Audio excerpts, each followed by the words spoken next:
नमस्कार दोस्तों, क्या आपने कभी सोचा है कि भारतीय रुपयों पर दिखने वाले ये शेर कहां से आए? इनका एक लंबा इतिहास है। इन्हें पत्थरों को काटकर बनाया गया और फिर सारनाथ में एक विशाल स्तंभ पर स्थापित किया गया था। यह स्तंभ मौर्य साम्राज्य के महान सम्राट अशोक ने बनवाया था। अशोक के निर्देश पर ऐसे कई स्तंभों और पत्थरों पर अभिलेख उत्कीर्ण किए गए थे।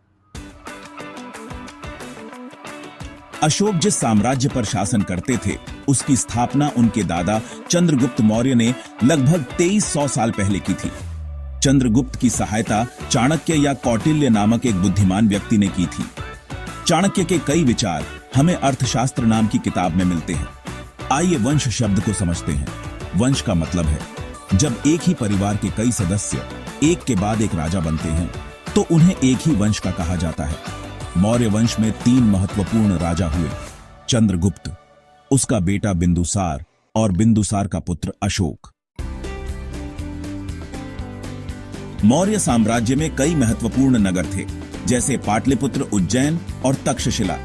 तक्षशिला उत्तर पश्चिम और मध्य एशिया के लिए आने जाने का मार्ग था, जबकि उज्जैन उत्तरी भारत से दक्षिणी भारत जाने वाले रास्ते में पड़ता था। नगरों में व्यापारी, सरकारी अधिकारी और शिल्पकार रहा करते थे। साम्राज्य के बड़े क्षेत्रों में किसान और पशुपालक रहते थे, जबकि मध्य भारत जैसे इलाकों में लोग जंगलों में रहते थे और फल फूल इकट्ठा करते थे। साम्राज्य के अलग अलग इलाकों में लोग अलग अलग भाषाएं बोलते थे और अलग अलग प्रकार का भोजन करते थे। मौर्य साम्राज्य राज्यों से बड़ा था, इसलिए इसे चलाने के लिए बड़ी सेना और अधिक संसाधनों की आवश्यकता होती थी। साम्राज्य का प्रशासन अलग अलग हिस्सों में अलग अलग ढंग से किया जाता था। इसी कारण उन्हें बड़ी संख्या में कर इकट्ठा करने वाले अधिकारियों की जरूरत होती थी। पाटलिपुत्र और उसके आसपास के इलाकों पर सम्राट का सीधा नियंत्रण था। राजा के जासूस अधिकारियों के कार्यकलाप पर नजर रखते थे। इन सबके ऊपर सम्राट था, जो राज परिवार एवं वरिष्ठ मंत्रियों की सहायता से सब पर नियंत्रण रखता था।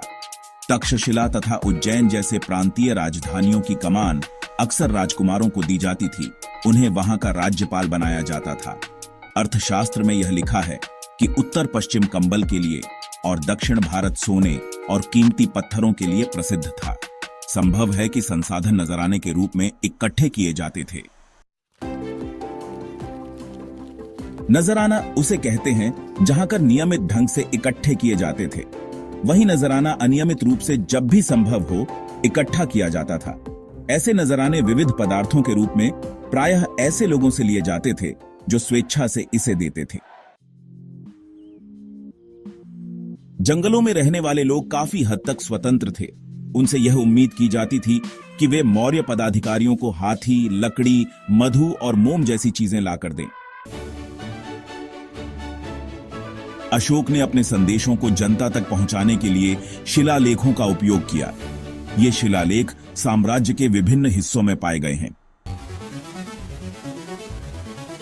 जिन जगहों पर अशोक के शिलालेख मिले हैं वो ये हैं: अफगानिस्तान में कंधार और लंपक में, पाकिस्तान में मानसेहरा और शाहबाजगरी में, दिल्ली, हरियाणा और उत्तर प्रदेश में बहापुर, टोपरा, कलसी, मेरठ, सारनाथ, कौशाम्बी, इलाहाबाद, नेपाल में लुम्बिनी और रामपुरवा, मध्य भारत में रूपनाथ, सांची, पंगुररिया और गुज्जर में गुजरात में गिरनार, बिहार में लौडिया और राजकलिंग यानी उड़ीसा में धौली और जयगढ़, कर्नाटक में मस्की, ब्रह्मगिरी, येरागुड़ी, महाराष्ट्र में सोपारा और सन्नाती, इन सभी जगहों से अभिलेख प्राप्त हुए हैं।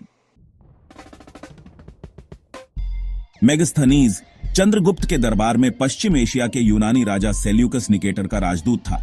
उन्होंने पाटलिपुत्र नगर और सम्राट के जीवन का विस्तृत विवरण दिया है।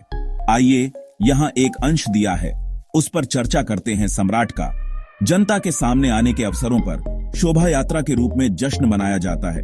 उन्हें एक सोने की पालकी में ले जाया जाता है।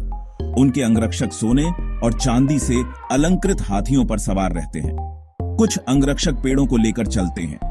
इन पेड़ों पर प्रशिक्षित तोतों का एक झुंड रहता है जो सम्राट के सिर के चारों तरफ चक्कर लगाता रहता है। राजा सामान्यतः हथियारबंद महिलाओं से घिरे होते हैं। वे हमेशा इस बात से डरे रहते हैं कि कहीं कोई उनकी हत्या करने की कोशिश न करे। उनके खाना खाने के पहले खास नौकर उस खाने को छकते हैं। वे लगातार 2 रात एक ही कमरे में नहीं सोते थे। आइए इसी अंश से पाटलिपुत्र नगर के विषय में जानते हैं। यह एक विशाल और खूबसूरत नगर है। यह एक विशाल प्राचीर से घिरा है जिसमें 570 बुर्ज यानी गढ़ का कोना या मीनार और इसमें 64 द्वार हैं। 2 और 3 मंजिल वाले घर लकड़ी और कच्ची ईंटों से बने हैं। राजा का महल भी काठ से बना है जिसे पत्थर की नक्काशी से अलंकृत किया गया है। यह चारों तरफ से उद्यानों और चिड़ियों के लिए बने बसेरों से घिरा है। आप लोग बताएं कि पाटलिपुत्र मोहनजोदड़ो नगर से कैसे अलग है। मौर्य साम्राज्य भारतीय इतिहास में एक महत्वपूर्ण स्थान रखता है। अशोक के शिलालेख हमें उस समय के समाज, प्रशासन और संस्कृति के बारे में जानकारी देते हैं। मुझे उम्मीद है आप लोगों को यह वीडियो पसंद आया होगा। लाइक, शेयर और सब्सक्राइब करना मत भूलना। धन्यवाद।